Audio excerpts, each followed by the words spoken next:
الحمد لله الأكرم الذي علمنا بالقلم وعلم الإنسان ما لم يعلم، والصلاة والسلام على رسوله الذي أرسل إلى العرب والعجم وعلى آله وأصحابه الذين هم بحور العلم والحكم.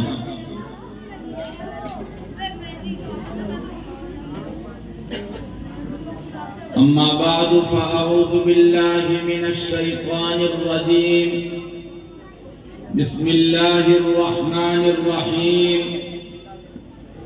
يا أيها الذين آمنوا إن تطيعوا الذين كفروا يردوكم على أعقابكم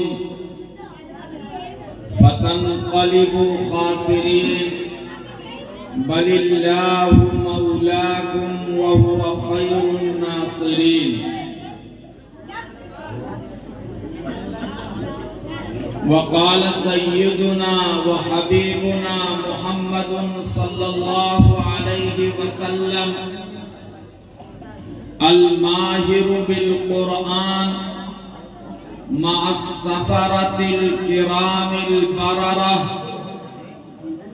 وقال عليه الصلاة والسلام: الشرك أخفى من دبيب النملة السوداء في الليلة السوداء على الصفرة السوداء. صدق رسول الله صلى الله عليه وسلم. زبان و دل محمد کے ہیں، جان و تن محمد کا صلی اللہ علیہ وسلم. زبان و دل محمد کے ہیں، جان و تن محمد کا. قلم قرطاس لفظ و حرف فکر و فن محمد کا. جنید و ابو حنیفہ رومی و ہارون و ایوبی، جنید و ابو حنیفہ رومی و ہارون و ایوبی ہما اقسام کے گل ہیں، یہ ہے گلشن محمد کا صلی اللہ علیہ وسلم.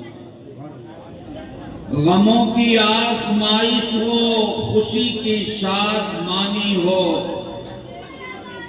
غموں کی آزمائش ہو، خوشی کی شادمانی ہو. نہ چھوٹا ہے نہ چھوٹے گا کبھی دامن محمد کا. غموں کی آزمائش ہو، خوشی کی شادمانی ہو. نہ چھوٹا ہے نہ چھوٹے گا کبھی دامن محمد کا. اور مجاہد بس خدا کا ہے وہی جو ہے محمد کا. مجاہد بس خدا کا ہے وہی جو ہے محمد کا. خدا کا بندہ بننا ہے تو بن پہلے محمد کا. درود پاک پڑھیں. اللہم صلی علی محمد النبی الأمی وعلی آلہ واصحابہ وبارک وسلم تسلیما کثیرا کثیرا. اسٹیج پر تشریف فرما انتہائی قابل قدر حضرات علماء کرام، بزرگان دین، عمائدین قوم و ملت، عزیز طلبہ، پیارے بچوں، نوجوان ساتھیوں اور اس اجلاس کو پس پردہ سننے کی سعادت حاصل کرنے والی میری ماؤں اور بہنوں، آپ کے انتہائی بافیض ادارے کے اس اجلاس میں حاضری میں اپنے لیے باعث سعادت تصور کرتا ہوں، اور خاص طور پر آج کی یہ حاضری جو انتہائی بابرکت شب میں ہو رہی ہے اور اللہ رب العزت کی مقدس اور آخری کتاب کی نسبت پر ہو رہی ہے، ظاہر ہے کہ اس نسبت کی وجہ سے اس کی مقبولیت اور اس کے بابرکت ہونے میں اضافہ ہو گیا ہے۔ میں دعا گو ہوں کہ اللہ رب العزت ہم سب کی حاضری اور ہمارے اس اجتماع کو قبول فرمائے، اور آپ سب حضرات کے سائے عاطفت کو اللہ رب العزت صحت و عافیت کے ساتھ قادر قائم رکھے، اور شاعر کی زبان میں دور میں ساغر رہے، گردش میں پیمانہ رہے، دور میں ساغر رہے، گردش میں پیمانہ رہے، میں کشوں کے سر پہ یارا پیر میں خانہ رہے۔ حضرات گرامی، بچوں شور کم کر دو بھائی تھوڑی دیر کے لیے، جہاں ہو وہیں بیٹھ جاؤ۔ بھائی جو حضرات کھڑے ہیں ادھر آ کر وہ سکون کے ساتھ بیٹھ جائیں، حضرت والا کا بڑا اہم بیان چل رہا ہے۔ تمام حضرات سے گزارش ہے کہ سکون و وقار کے ساتھ دھیان اور توجہ کے ساتھ بیٹھیں اور دھیان سے من لگا کے بیان کو سنیں۔ بھائی ایک طرف ہو جاؤ۔ حضرات گرامی، اس میں کوئی شک نہیں کہ حفاظ کرام کی دستار بندی اور قرآن کریم کے اوپر قرآن کریم کی نسبت پر ہمارا اور آپ کا یہ اجتماع ایک طرف بڑی سعادت، خوشبختی اور فرحت و انبساط کا موقع ہے، تو دوسری طرف ہمارے اور آپ کے لیے اپنے واجبات اور اپنے فرائض اور اپنی ذمہ داریوں کے شعور اور احساس کا بھی۔ یہ جلسہ کوئی رسمی جلسہ نہیں ہے کہ آپ یہ سمجھیں کہ 2-3 سال کے اوپر قرآن کریم کی نسبت پر حفاظ کرام کی دستار بندی کے عنوان سے ہم جلسہ کر لیتے ہیں اور کوئی رسم پوری کر لیتے رہیں۔ یاد رکھیے کہ یہ کوئی رسمی جلسہ نہیں ہے، بلکہ یہ جلسہ ہے ہمارے اور آپ کے لیے اپنی ذمہ داریوں کے شعور اور احساس کا جلسہ۔ اللہ رب العزت نے اس امت مسلمہ کو قرآن مقدس کی شکل میں انتہائی بابرکت اور انتہائی عجیب و غریب رہبر اور رہنما اور گائیڈ بک کی شکل میں یہ کتاب عطا کی۔ ضرورت ہے کہ اس موقع کے اوپر ہم یہ دیکھیں کہ اس کتاب مقدس کے حوالے سے ہم سے کہاں کہاں کوتاہیاں ہو رہی ہیں، کہاں کہاں کمیاں ہو رہی ہیں، اور ہم کس طریقے سے ان کوتاہیوں اور کمیوں کو دور کر سکتے ہیں۔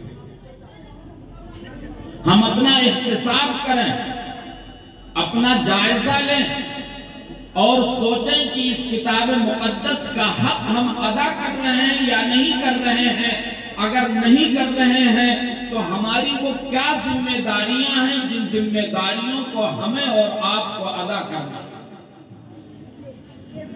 اللہ رب العزت نے اپنی اس مقدس کتاب قرآن کریم کو انتہائی باعظمت اور بابرکت کتاب بنایا ہے، اور آقا کریم صلی اللہ علیہ وسلم کا اعلان فرمان ہے، ان ھذا القرآن احب الى اللہ من السماوات السبع والارضین السبع ومن فیہن کہ یہ قرآن مقدس اللہ رب العزت کی نظر میں ساتوں آسمانوں، ساتوں زمینوں اور ان کے درمیان جتنی بھی مخلوقات ہے ان تمام کے مقابلے میں یہ کتاب سب سے زیادہ محبوب اور پسندیدہ کتاب ہے۔ اور اس کتاب مقدس سے جب تک ہمارا اور آپ کا رشتہ انتہائی اٹوٹ اور مستحکم نہیں ہوگا، اس وقت تک نہ ہم دنیا کے اندر اللہ کی رحمتوں اور نصرتوں کے مستحق ہو سکتے ہیں، اور نہ ہی آخرت میں ہمیں اور آپ کو کامیابی اور سرخروئی مل سکتی ہے۔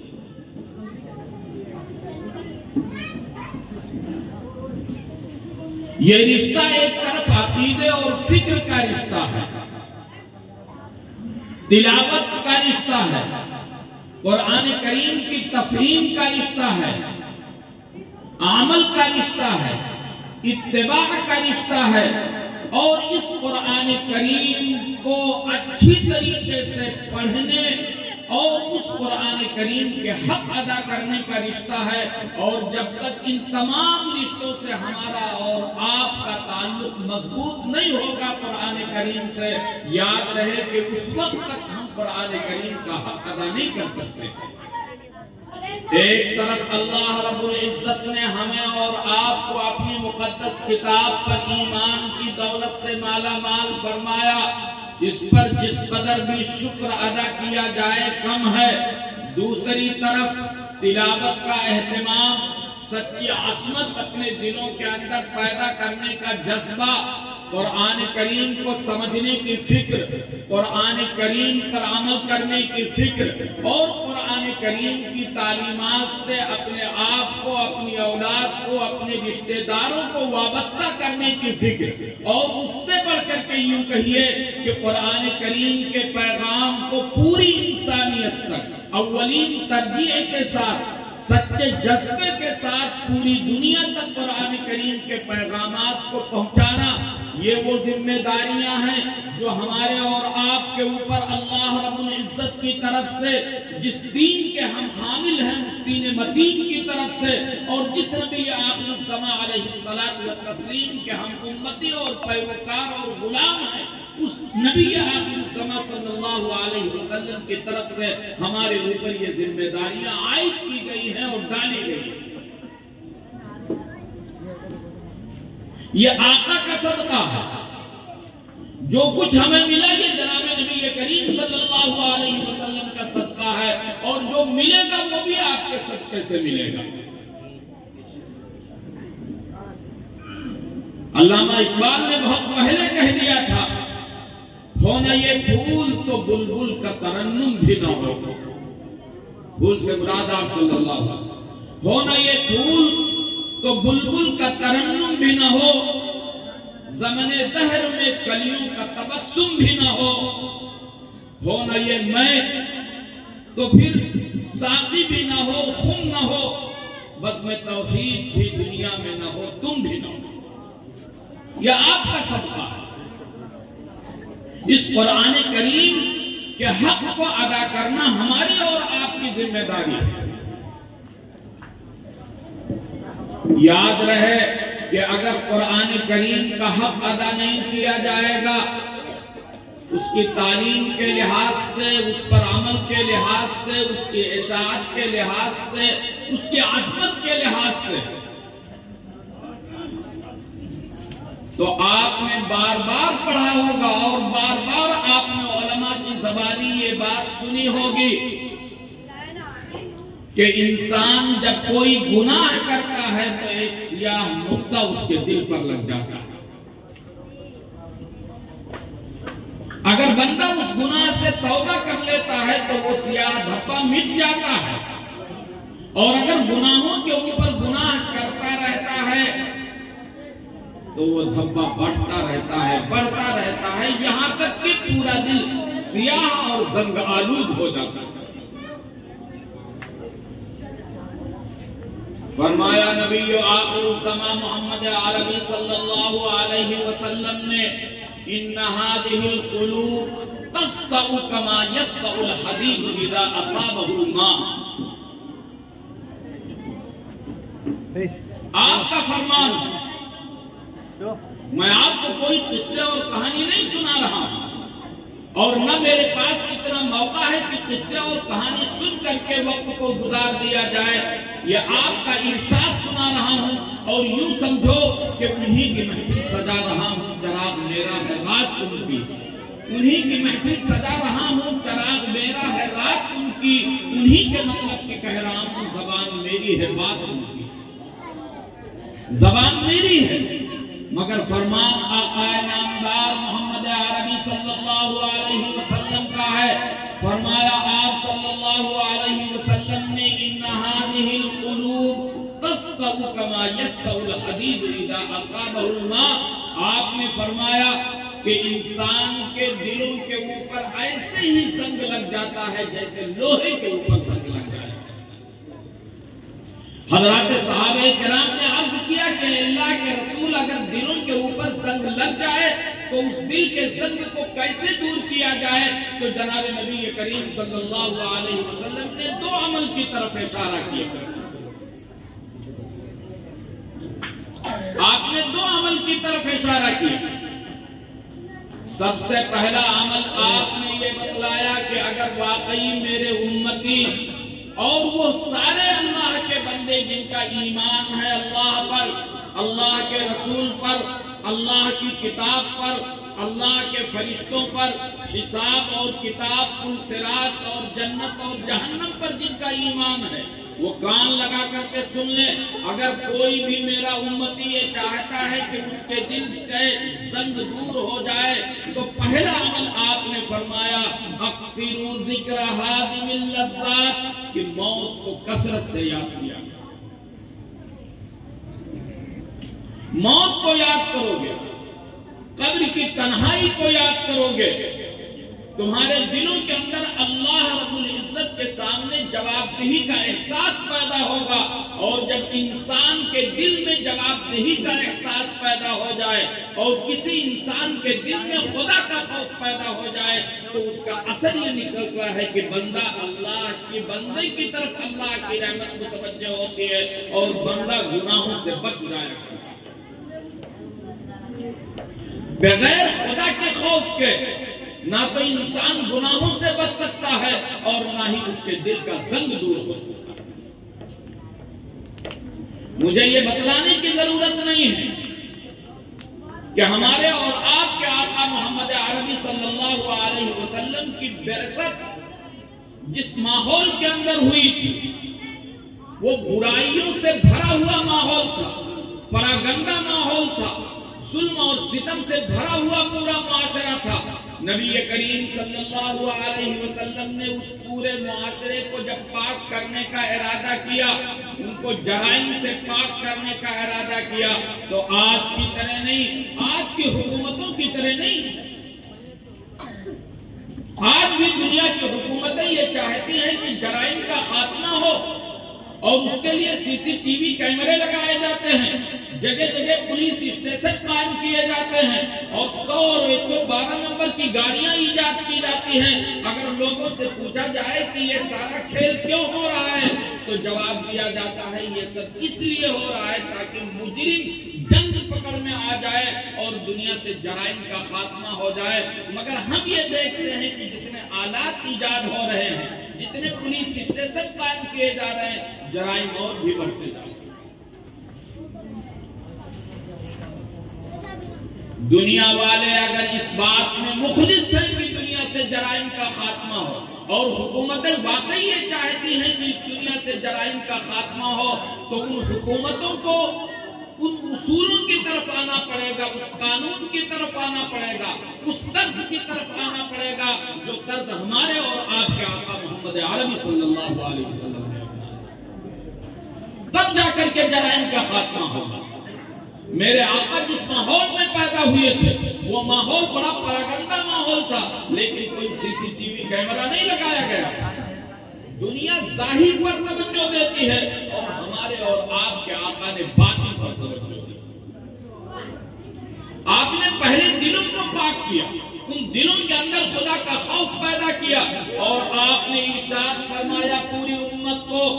ان فی الجسد مضغۃ اذا صلحت صلح الجسد کلہ واذا فسدت فسد الجسد کلہ الا وہی القلب او کما قال علیہ الصلوۃ والسلام. آپ نے فرمایا کہ اس جسم انسانی کے اندر گوشت کا ایک لوتھڑا ہے. ہر بندہ اس گوشت کے لوتھڑے کی نگرانی کرتا رہے. اگر گوشت کا وہ لوتھڑا صاف اور ستھرا ہوگا تو اس جسم انسانی سے صادر ہونے والے سارے اعمال کے اندر صلاح اور درستگی رہے گی. اور اگر گوشت کے اس لوتھڑے کے اندر فساد اور بگاڑ آ گیا تو اس جسم انسانی سے صادر ہونے والے سارے اعمال کے اندر فساد اور بگاڑ رہے گا. آپ نے فرمایا کہ گوشت کا وہ لوتھڑا دل کو پاک کرو. اگر اس دل کو ہم نے اور آپ نے پاک کر لیا تو خدائے پاک کی قسم ہماری جلوت بدل جائے گی, ہماری خلوت بدل جائے گی, ہمارا دن بدل جائے گا, ہماری رات بدل جائے گی. اور جناب نبی کریم صلی اللہ علیہ وسلم نے پہلا عمل جو کیا وہ یہ کیا کہ حضرات صحابہ کرام کے دلوں کو آپ نے غسل طہارت دیا اور دلوں کو پاک کیا تھا. اور آپ کو بتلاؤں کیسا پاک کیا تھا. آپ نے صحابہ کرام کے دلوں کو ایسا پاک کیا تھا کہ آج بھی سیرت اور تاریخ کی کتابوں میں یہ واقعہ درج ہے کہ حضرت ابو مرثد غنوی رضی اللہ تعالیٰ عنہ اسلام لانے سے پہلے ان کی ایک آشنا تھی, مکے کے اندر ایک معشوقہ تھی. اسلام لانے سے پہلے آپ اسلام لائے اور ہجرت کر کے مدینہ المنورہ تشریف لے گئے. اور ایک موقع کے اوپر کسی ضرورت سے جب مکہ آئے اور اس عناق نامی معشوقہ کو یہ پتا چل گیا کہ ابو مرثد غنوی آنے والے ہیں تو وہ راستے کے اوپر کھڑی ہو گئی اور حضرت ابو مرثد سے ریکویسٹ اور درخواست کرنے لگی کہ آج کی شب اور آج کی رات ہمارے ساتھ گزار دو. حضرت ابو مرثد نے فرمایا کہ نہیں, میں اسلام کے دامن سے وابستہ ہو چکا ہوں اور یہ میرے اسلام کے اندر سراپا گناہ ہے. اور قرآن کا ارشاد ہے لا تقربوا الزنا, زنا کے قریب مت جاؤ. اب میں تمہارے جال اور فیور میں نہیں آ سکتا ہوں. عورت کو پیچھا کرتے رہی معشوقہ اور حضرت ابو مرثد غنوی نے غار کے اندر وہ رات گزاری اس سے بچنے کی.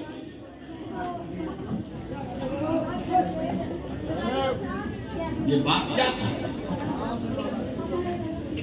بات صرف یہ تھی کہ نبی کریم صلی اللہ علیہ وسلم نے صحابہ کے دل کو پاک کر دیا. اس دل میں خدا کا خوف پیدا ہو گیا. حضرت انس رضی اللہ تعالیٰ عنہ خادم رسول ہے, وہ فرماتے ہیں کہ جب شراب کی حرمت نازل ہوئی تو ہم حضرت ابو طلحہ کے مکان میں شراب پلا رہے تھے اور آواز آئی. حضرت ابو طلحہ نے فرمایا کہ باہر جا کر کے دیکھو یہ کیسی آواز ہے. ہم باہر گئے اور ہم نے آ کر کے بتلایا کہ جناب نبی کریم صلی اللہ علیہ وسلم کے منادی کی طرف سے یہ اعلان ہو رہا ہے کہ شراب حرام قرار دے دی گئی ہے. اتنا سننا تھا کہ حضرت ابو طلحہ نے فرمایا کہ برتن اڈیل دیے جائیں اور اس ام الخبائث کے ایک قطرہ بھی گھر میں رکھنے کی ضرورت نہیں. اے بچوں, یہاں اسٹیج کے پیچھے تم لوگ بہت شور کر رہے ہو. دور چلے جاؤ اگر شور ہی کرنا ہو. کیا ضرورت ہے یہ شور کرو؟ لوگ ہیں, اگر شور ہی کرنا ہے تو کیا ضرورت ہے یہی شور کرنے کو؟ دور چلے جاؤ.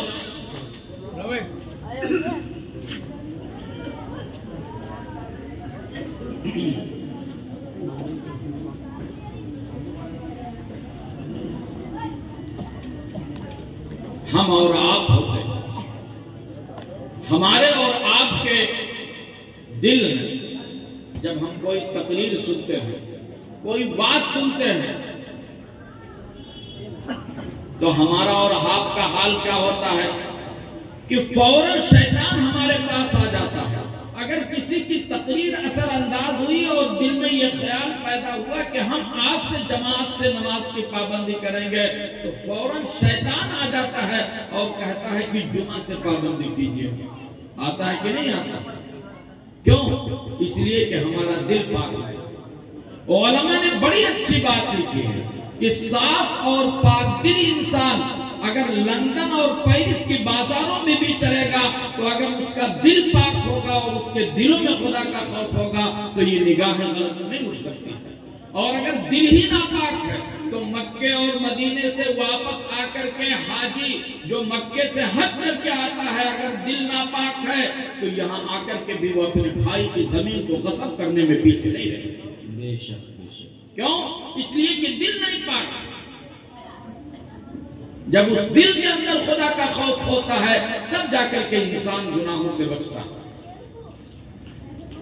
تو نبی کریم صلی اللہ علیہ وسلم نے فرمایا کہ اگر دلوں کا زنگ دور کرنا چاہتے ہو تو موت کو کثرت سے یاد کرو اور اس دل میں خدا کا خوف پیدا ہوگا تب تم گناہوں سے بچو گے. ایک اور روایت میں محمد عربی صلی اللہ علیہ وسلم نے فرمایا القیس من دان نفسه وعمل لما بعد الموت والعاجز من اتبع نفسه هواها وتمنى على الله او كما قال عليه الصلاة والسلام. فرمایا میرے آقا محمد عربی صلی اللہ علیہ وسلم نے کہ اے لوگوں میں تمہیں بتلاؤں کہ اس روئے زمین کے اوپر سب سے زیادہ ہوشیار اور دانشمند کون ہے. حضور فرما رہے ہیں میں بتلاؤں کہ اس روئے زمین پر سب سے زیادہ ہوشیار اور دانشمند کون ہے. ممکن ہے دنیا والے یہ سمجھ رہے ہوں کہ سب سے زیادہ ہوشیار تو وہ آفیسر ہے جو لاکھوں روپے مہینے میں تنخواہ کماتا ہے. کوئی یہ سمجھ رہا ہوگا کہ سب سے زیادہ ہوشیار اور دانشمند صاحب وہ ماہر ڈاکٹر ہے جو اپنی کیبن میں بیٹھ کر کے دن بھر پیسے ہی وصول کرتا ہے. لیکن قربان جائیے میرے آقا محمد عربی صلی اللہ علیہ وسلم پر آپ نے فرمایا میں تمہیں بتلاتا ہوں کہ سوئے زمین پر سب سے ہوشیار کون ہے. آپ نے فرمایا القیس من دان نفسہ وعمل لما بعد الموت. کہ سوئے زمین کے اوپر سب سے زیادہ ہوشیار اور دانشمند انسان وہ ہے جو اپنا محاسبہ کرے اور مرنے کے بعد والی زندگی کی تیاری کرتا ہے. اس سے زیادہ ہوشیار کوئی نہیں ہے. اپنا محاسبہ کر. جس طریقے سے ایک بزنس مین ایک تاجر جب اپنی تجارت اور بزنس میں کچھ پونجی لگاتا ہے تو سال اور 6 مہینے میں وہ کیلکولیٹ اور حساب کرتا ہے کہ لاؤ دیکھوں میں نے اپنی تجارت میں اتنی پونجی لگائی ہے کتنا نفع ہوا. ایسے ہی ہر مومن بندے کی یہ ذمہ داری ہے کہ شام کو جب وہ اپنے بستر پر سونے کے لیے جائے تو اپنے نفس سے اپنے پورے دن کا حساب لے جائے. سوچے اپنے بستر کے اوپر. ایسا نہ ہو کہ شام کو اپنے بستر پر سونے کے لیے جائے تو دنیا کے خرافات اپنے ذہنوں کے اندر رکھے کہ صاحب کل کو یہ زمین خریدنی ہے اور کل کو یہاں سے سریا لینا ہے اور اس طریقے سے کرنا ہے. نہیں, اپنے پورے دن کا حساب لے کہ اللہ کی نعمتوں سے اس نے پورے دن فائدہ اٹھایا ہے. ان پیروں سے فائدہ اٹھایا, ہاتھوں سے فائدہ اٹھایا, ان آنکھوں سے فائدہ اٹھایا. یہ اتنی بڑی نعمت ہے, اتنی بڑی نعمتیں ہیں کہ مجھے بتلانے کی ضرورت نہیں ہے کہ اگر کسی بھی انسان کے آنکھ کی روشنی ذرا بھی کم ہو جائے تو کیا وہ اپنی جائیداد بیچنے کے لیے تیار نہیں ہو جاتا. کیوں؟ اس لیے کہ بہت بڑی نعمت ہے. ہمیں احساس اس لیے نہیں ہوتا ہے کہ اس کا ریچارج نہیں کرانا پڑتا, اس کا بل نہیں ادا کرنا پڑتا. ہمیں احساس نہیں ہوتا ہے, اس لیے ان آنکھوں سے گناہ کرتے رہتے ہیں, ان ہاتھوں سے گناہ کرتے رہتے ہیں, پیروں سے گناہ کرتے رہتے ہیں. احساس نہیں ہوتا ہے. جب شام کو اپنے بستر پر سونے کے لیے جاؤ تو اپنے پورے دن کا حساب لے لو اپنی ذات سے کہ ہم نے اللہ کی نعمتوں سے فائدہ اٹھایا ہے. اے بندے ذرا یہ بتلا کہ کتنا عمل اس پورے دن میں ہم نے اللہ کی مرضی کے مطابق کیا اور کتنا عمل ہم نے اللہ کی مرضی کے خلاف. آپ نے فرمایا ہوشیار بندہ وہ ہے جو اپنا حساب لے اور مرنے کے بعد والی زندگی کی تیاری کرے.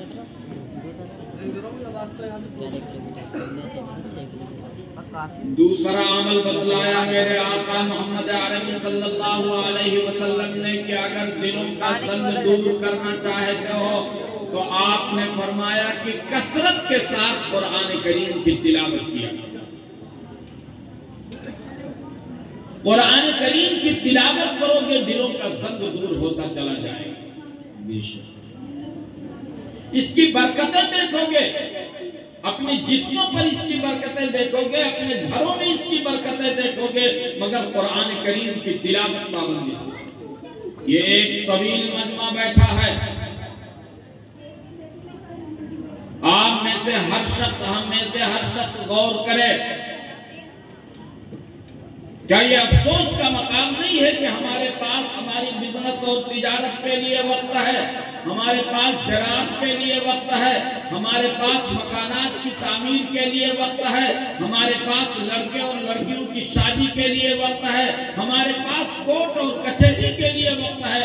اگر وقت نہیں ہے ہمارے پاس تو قرآن کریم کی تلاوت کے لیے 10 منٹ. کتنے لوگ ہیں جو پابندی سے تلاوت کرتے ہیں؟ بعض میرے مجھ سے بیان کرنے والوں نے بیان کیا کہ مولانا صاحب رمضان میں قرآن اٹھاتا ہوں تو دوسرے رمضان ہی میں قرآن اٹھانے کی نوبت ہے. ایسے بھی لوگ. افسوس کی بات ہے، ملی نہ اتنی بھی فرصت کی اس کو پڑھ لیتا، ملی نہ اتنی بھی فرصت کی اس کو پڑھ لیتا. کتاب تیرے لیے آسمان سے اتری تھی، کتاب میرے لیے آسمان سے اتری تھی، یہ کتاب کسی اور کے لیے نہیں اتری تھی. سوچے میری مائیں اور بہنیں، اگر ان کے کانوں تک یہ آواز جا رہی ہے تو وہ خود بھی غور کریں. ان کے گھروں میں روزانہ کپڑوں کی دھلائی ہوتی ہے، ان کے لباس روزانہ بدلے جاتے ہیں، اور بیچارہ غریب قرآن کریم کا جزدان پڑا رہتا ہے اور سالوں سال سے دھلنے کی ضرورت اور نوبت نہیں پیش آتی. ابھی چند دنوں پہلے کسی موبائل کے اندر میں نے ایک وہ پڑھا، اس میں یہ تھا کہ کسی جگہ کوئی لائبریری قائم ہوئی اور ماسٹر صاحب نے یہ کہا کہ بچوں اس اسکول میں ایک لائبریری قائم ہوئی ہے، تمہارے گھروں میں جو زائد بک اور کتابیں ہوں وہ لا کر کے یہاں رکھ دو تاکہ پڑھنے والے پڑھ سکیں. تو 90% بچے جو دوسرے دن گھروں سے زائد کتاب لے کر کے آئے وہ قرآن شریف لے کر کے آئے کہ میں اپنے گھروں میں دیکھ رہا ہوں کہ الماریوں کے اندر یہ بک پڑی ہوئی ہے اور اسے کوئی اٹھاتا نہیں. یہ قرآن کریم کا جلسہ اسی احساس کو جگانے کے لیے. میں نے شروع میں کہہ دیا تھا کہ یہ رسمی جلسہ نہیں ہے، یہ اسی احساس اور اسی فکر کو جگانے کے لیے ہے کہ ہم قرآن کریم کا حق کہاں تک ادا کر رہے ہیں. جو بات میں کہہ رہا ہوں بہت ہی ذمہ داری کے ساتھ یہ بات کہہ رہا ہوں.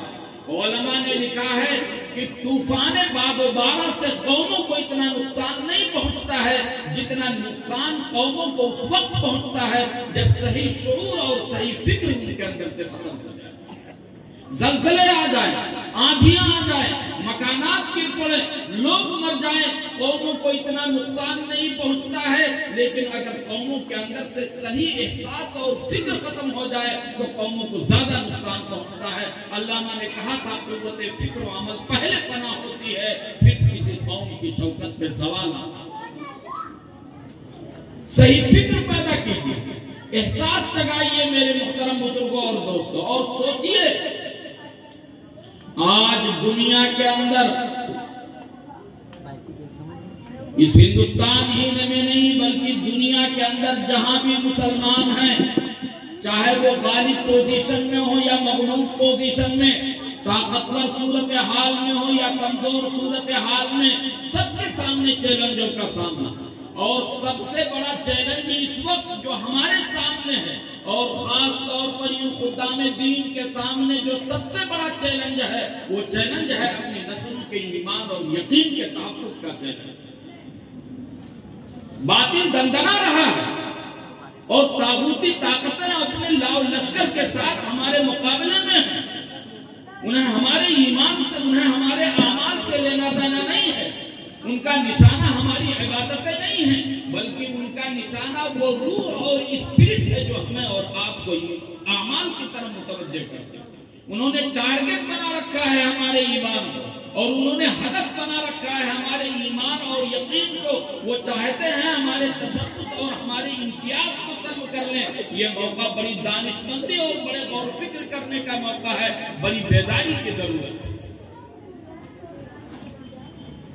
یہ روز و شب، یہ صبح و شام، یہ بستی یہ ویرانہ، یہ روز و شب، یہ صبح و شام، یہ بستی یہ ویرانہ، سبھی بیدار ہیں انسان اگر بیدار ہیں۔ ہمیں اور آپ کو بیدار ہونا پڑے گا، جو کوششیں ہو رہی ہیں اس کو توانا بنانا پڑے گا، اور اپنے بچوں کو اور اپنی نسلوں کو اس قرآن سے حقیقی معنی میں وابستہ کرنا پڑے گا۔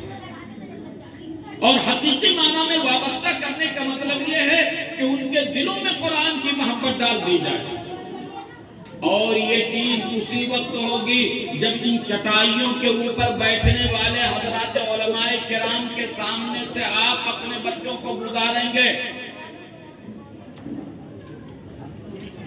میں یہ نہیں کہتا ہوں کہ آپ اپنے بچوں کو انجینئر اور ڈاکٹر نہ بنائیں، اعلیٰ تعلیم نہ دیں، بلکہ میں دارالعلوم دیوبند کا ادنا خادم ہونے کی وجہ سے اس معتبر اسٹیج سے بڑی ذمہ داری کے ساتھ یہ بات کہہ رہا ہوں کہ اس میں کوئی شک نہیں، قوم کو ضرورت ہے اچھے ڈاکٹرز کی، قوم کو ضرورت ہے اچھے ٹیچرز کی، قوم کو ضرورت ہے امانتدار بزنس کی، قوم کو ضرورت ہے اچھے آفیسرز کی، قوم کو ضرورت ہے اچھے سیاستدان کی، مگر یاد رہے کہ ان سب سے زیادہ ضرورت ہے ہمیں اچھے دیندار اور اچھے مسلمان کی۔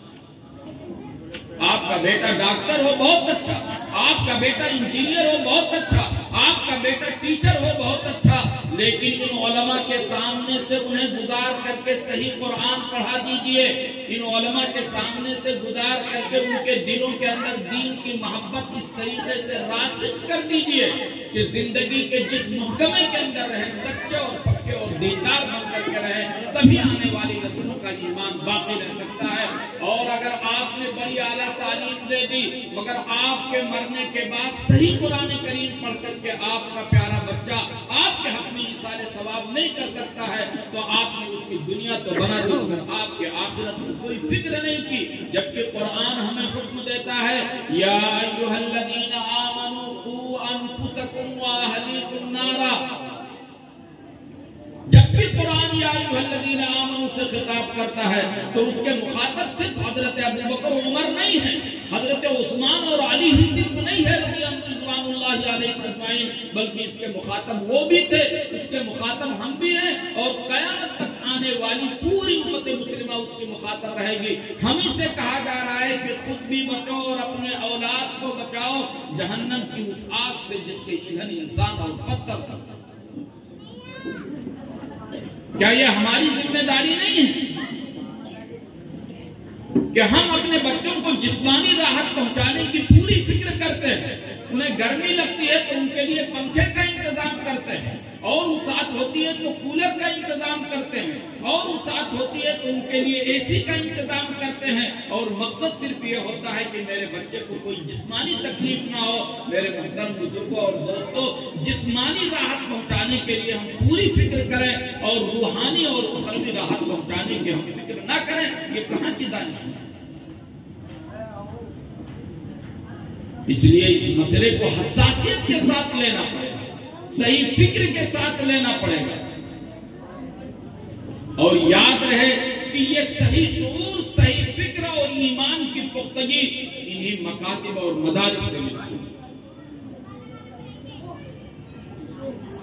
اللہ رب العزت جزائے خیر دے حضرت مولانا محمد قاسم صاحب نانوتوی رحمہ اللہ تعالی اور ان کے دور کے اور ان کے بعد کے اہل عظیمت علماء ربانیین پر اور ان کی قبروں کے اوپر ابد تک اللہ رب العزت رحمتوں کے انوارات و برکات نازل فرمائے کہ انہوں نے اس خطرے کو محسوس کیا تھا اور بہت پہلے ہی مدارس کی بنیاد ڈالی تھی جو حقیقت میں دین کے قلعے ہیں، اور ہم سب کی ٹوپیاں ان کی جوتیوں پر قربان کہ انہوں نے دین کے تحفظ کے یہ قلعے تعمیر کیے۔ اور یہ مدارس اور یہ مکاتب یاد رہے کہ ہمارے عقیدے اور ایمان کا تحفظ پہلے کرتے ہیں اور دین کی تعلیم کا فریضہ بعد میں انجام دیتے ہیں۔ مقصود ایمان اور عقیدے کا تحفظ ہے اور دینی تعلیم کا محض وسیلہ اور ذریعہ۔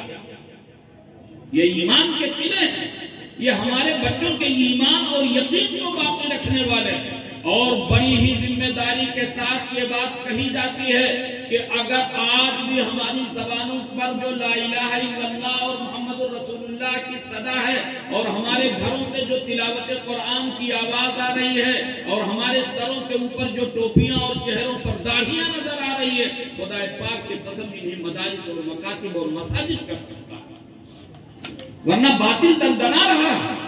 وہ یہی چاہتا ہے کہ ہم سے ہماری ٹوپیاں چھین لے، ہماری داڑھی، اور ہم اس طریقے سے زندگی گزاریں جیسے غور زندے۔ اگرچہ ان کی یہ کوشش نہ کبھی کامیاب ہوئی ہے اور نہ کامیاب ہوگی، نور خدا ہے کفر کی حرکت پہ خندسن تم سے یہ چراغ دکھایا نہ جائے گا انشاءاللہ، لیکن بہرحال بیدار ہونے کی ضرورت ہے، بہت بیداری کی ضرورت ہے۔ اور میں بات ختم کر رہا ہوں یہ کہہ کر کے کہ یاد رہے کہ دشمن بہت بیدار ہے، ہمیں اور آپ کو بیدار ہونے کی بہت ضرورت ہے، ہمیں جواب دینا ہے دشمن۔ اور میں یہ نہیں کہتا ہوں کہ جواب دینے کے لیے تیر و تلوار اٹھانے کی ضرورت ہے، ہمیں جواب دینا ہے اپنے اخلاق سے، ہمیں جواب دینا ہے اپنے کردار سے، ہمیں جواب دینا ہے اپنی نشست و برخاست سے، ہمیں جواب دینا ہے اپنی طرز زندگی سے، اور دشمنوں کو یہ بتلانا ہے کہ اگر تمہیں ہماری مقدس کتاب قرآن کریم سے نفرت ہے تو اس جلسے کے اندر موجود میں سے ہر فرد یہ عزم کر کے اٹھے کہ ہمارے گھر کا، ہمارے رشتہ دار کا، ہمارے خاندان کا کوئی بچہ ایسا باقی نہیں رہے گا جس کو ہم قرآن کی تعلیم دیں گے۔ بھائی یہ ہے عملی طور پر وابستہ ہو گئے، یہ عزم کر کے اٹھے میری مائیں اور بہنیں بھی کہ ہمارے گھروں کا چولہا نہیں جلے گا اس وقت تک جب تک کہ اس گھر سے قرآن کریم کی تلاوت کی آواز نہیں آتی۔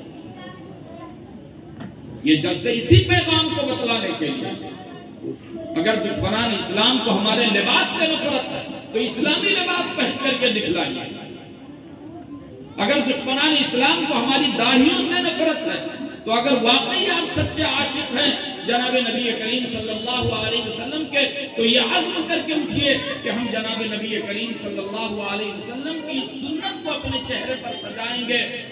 دشمن چاہے خوش ہو یا ناخوش، ہمیں دشمن کی خوشی نہیں چاہیے، ہمیں خوشی چاہیے اللہ اور اس کے رسول صلی اللہ علیہ وسلم کی، اور اسی کی وجہ سے ہمیں اور آپ کو نجات مل سکتی ہے۔ اگر ایسا ہے تو یاد رہے کہ اللہ کی رحمتوں اور نصرتوں کے انشاءاللہ ہم مستحق ہوں گے۔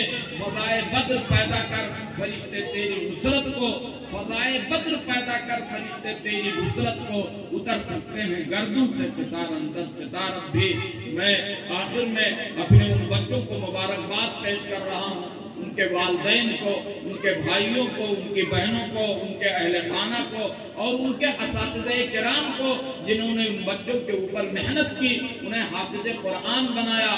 مگر ان بچوں سے میں یہ کہتا ہوں کہ ابھی انہوں نے نقوش یاد کیے ہیں، الفاظ یاد کیے ہیں، اس لیے یہ کافی نہیں ہے، بلکہ عالم بننے کے لیے آپ اپنے اندر عزم کریں، حوصلہ کریں، اور ان کے والدین کو بھی چاہیے کہ انہیں عالم بعمل بنانے کے لیے تیار ہو جائیں۔ انشاءاللہ یہ کھیپ تیار ہو رہی ہے، یہ اس شہر کے لیے بھی برکت ہے، اور ان کی زبانوں سے قرآن کریم کا پڑھنا اور آپ کو سنانا یہ پورے شہر کے لیے برکت کا ذریعہ ہے۔ اللہ رب العزت ان بچوں کو عالم بعمل بنائے، ان کے والدین کو اس کی برکتیں پہنچائے، اور انہیں وہ اپنا نام بھی روشن کریں، اپنے اساتذہ کا بھی نام روشن کریں، اپنے شہر کا بھی نام روشن کریں، اور اس طریقے سے اللہ رب العزت انہیں دین کا داعی اور سچا خادم بنائے۔ انہی چند معروضات پر اور گزارشات پر اپنی بات ختم کر رہا ہوں۔ اللہ رب العزت اس حقیر کہنے والے کو بھی ان پر عمل کرنے کی توفیق عطا فرمائے، اور ہم سب کے لیے دین کے اوپر چلنا آسان فرما دے۔ اے خدا جسم میں جب تک کہ میری جان رہے، اے خدا جسم میں جب تک کہ میری جان رہے، تجھ پہ صدقے تیرے محبوب پہ قربان رہے، کچھ رہے یا نہ رہے، پر یہ دعا ہے کہ امیر نصر کے وقت سلامت میرا ایمان رہے۔ آمین وآخر دعوانا الحمدللہ رب العالمین۔ ماشاءاللہ سبحان اللہ۔ یہ تھے حضرت جناب مولانا محمد مصلح الدین صاحب، جو کہ ہم سب کے دلوں کی دھڑکن، ام المدارس دارالعلوم دیوبند کے مائناز استاد محترم تھے۔ حضرت والا نے بڑے ہی اچھے انداز سے ہم سامعین کو محظوظ فرمایا اور بڑی اچھی نصیحتیں فرمائیں۔ اللہ تعالی ہم سب کو عمل کی توفیق نصیب فرمائے۔ حضرت والا